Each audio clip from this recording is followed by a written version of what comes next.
Aujourd'hui, on va parler d'un sujet. En fait, là, j'en parle, je suis calme, mais je vous promets, mon cœur n'est pas calme. Mon cœur n'est absolument pas calme. En fait, on va parler de la modernisation de la religion, parce que c'est un thème que, c'est des termes que les gens ils aiment bien aborder sans avoir de connaissances. Et en plus, pour être encore plus précis, on va pas parler seulement de modernisation de la religion, on va parler de rap chrétien aujourd'hui. En fait, déjà, le rap chrétien, c'est quoi? C'est du rap, mais dont les paroles et dont l'esprit, le but, en fait, c'est de louer Dieu. Voilà. C'est pour ça qu'on appelle ça le rap chrétien. Pourquoi genre, chrétien? Parce que c'est tourné vers Christ. Être chrétien, c'est être un imitateur de Christ, c'est vouloir refléter Christ. Ben, les paroles de ces musiques-là, elles sont censées refléter Christ. On veut refléter les chrétiens. Cela étant dit, on a fait notre petit point de définition. Je me baladais dans les commentaires d'une sœur et tout. Elle s'appelle Alicia. Je la follow, donc vous pouvez aller voir dans mes abonnements et tout. Bref, vous retrouvez la vidéo. Donc, elle s'appelle Alissa, elle a fait un TikTok sur une musique du coup de rap chrétien. Et elle expliquait, oui, enfin, tu vois, bref, je sais plus ce qu'elle a écrit, mais elle disait en mode ceux qui écoutent pas de la musique chrétienne, enfin, c'est eux, ils ratent, tu vois. Et après, dans les commentaires, j'ai vu énormément de commentaires, enfin, énormément de commentaires, mais des gens qui disaient, oui, c'est la modernisation de la religion, toujours les protestants, que Dieu vous pardonne. Aïe. Ah, vous savez, moi, je ne vous l'ai jamais dit, mais je fais de la musique depuis que j'ai 2 ans. Donc ça veut dire que j'ai eu des cours de musique, j'ai eu des cours d'histoire de la musique. Et vu que en parallèle j'étais passionnée par la Bible, je me suis renseignée sur la différence entre les différentes époques et aussi entre les musiques des différentes époques. Vous seriez choqués. Peu importe l'époque, à part à la fin de l'esclavage, parce que le gospel c'est un chant qui est quand même assez nouveau, je veux dire, enfin, c'est quelque chose qui est quasiment purement inventé, qui a des racines, bien sûr, mais qui reste quand même éloigné de tout autre style de musique auquel on pourrait le comparer. Mais là, je vais vraiment parler de la musique comme les chants latins ou les chants que chantait David. Vous ne trouverez quasiment pas de différence entre une musique mondaine de l'époque et une musique, une louange, un chant. Et là, vous vous dites, non, mais quand tu écoutes du rap chrétien et quand tu écoutes un chant latin, tu vois directement la différence. Oui, la différence, c'est quoi? C'est l'époque. Chaque époque a adapté sa musique à là où elle en est.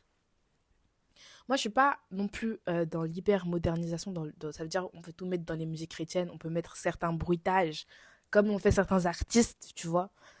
Mais je pense que dès le moment où ton cœur il est tourné vers Dieu, en fait, tu peux tout faire. Moi, à un moment, quand je pensais que je savais chanter, je faisais un peu du R&B chrétien. Je sais pas chanter, donc c'était pas trop ça. Mais en fait, ma musique, elle glorifiait clairement Dieu. Enfin, c'était de la prière en musique, tu vois. Et moi, en fait, cette hypocrisie et ce manque de connaissances, il me tend, en fait. C'est juste ça.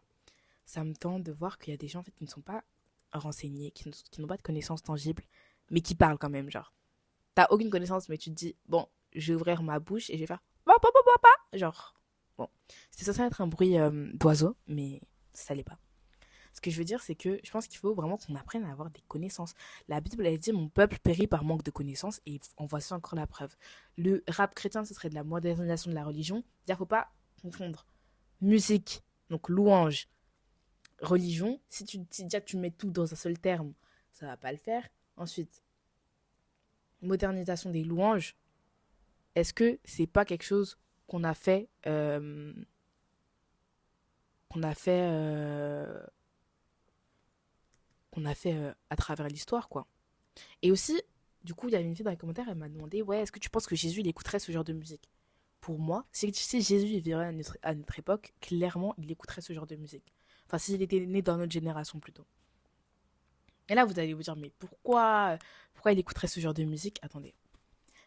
Est-ce que vous êtes conscient que la première fois que Jésus a fait son miracle qui fait de Jésus qui il est, quoi, enfin, entre guillemets, c'était dans un mariage. Un mariage, une fête où il y avait du vin, où les gens buvaient trop. Donc, on voit que tu vois, il y avait de l'ivresse.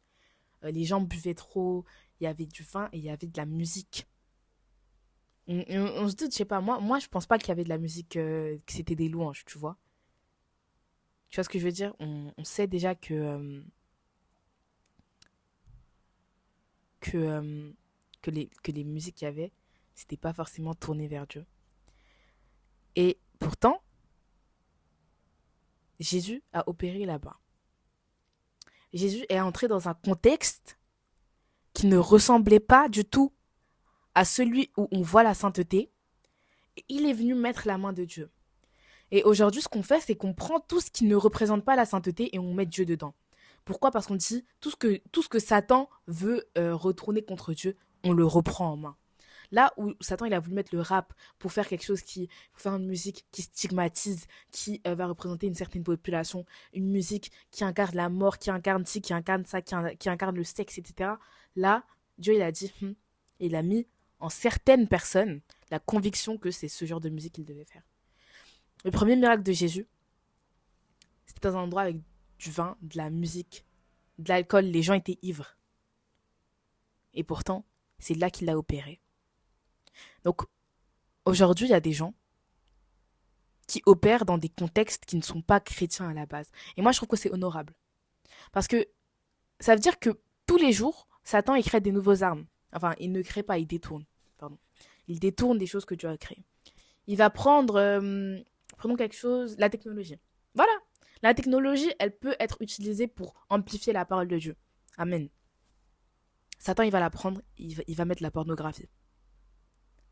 Il va faire tomber les gens, en fait, dans l'impudicité. Pourtant, c'est le même Safari, hein. C'est le même moteur de recherche qui te fait chercher Pasteur ou qui te donne le choix aussi de chercher du comment on appelle ça? Du porno. C'est le même moteur de recherche et pourtant la recherche est différente. Est-ce que ça veut dire que la technologie est mauvaise? Non.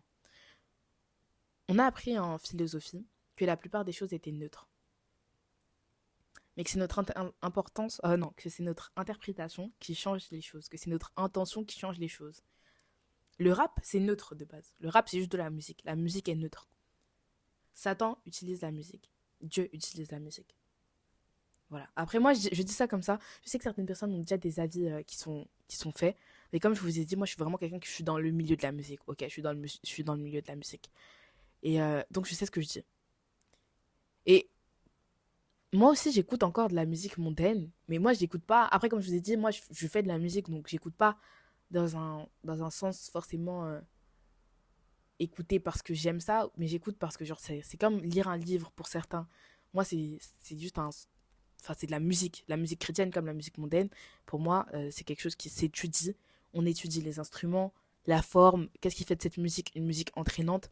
Moi, c'est vraiment ce que j'aime. J'aime étudier la musique, j'aime étudier les mots, j'aime étudier en fait les choses autour de moi.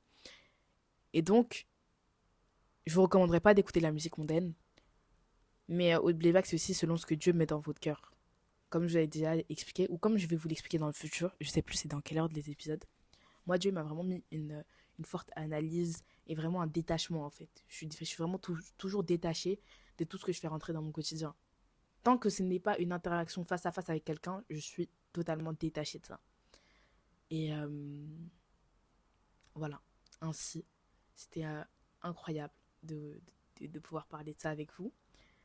Et je pense que je te souhaite une très très bonne journée.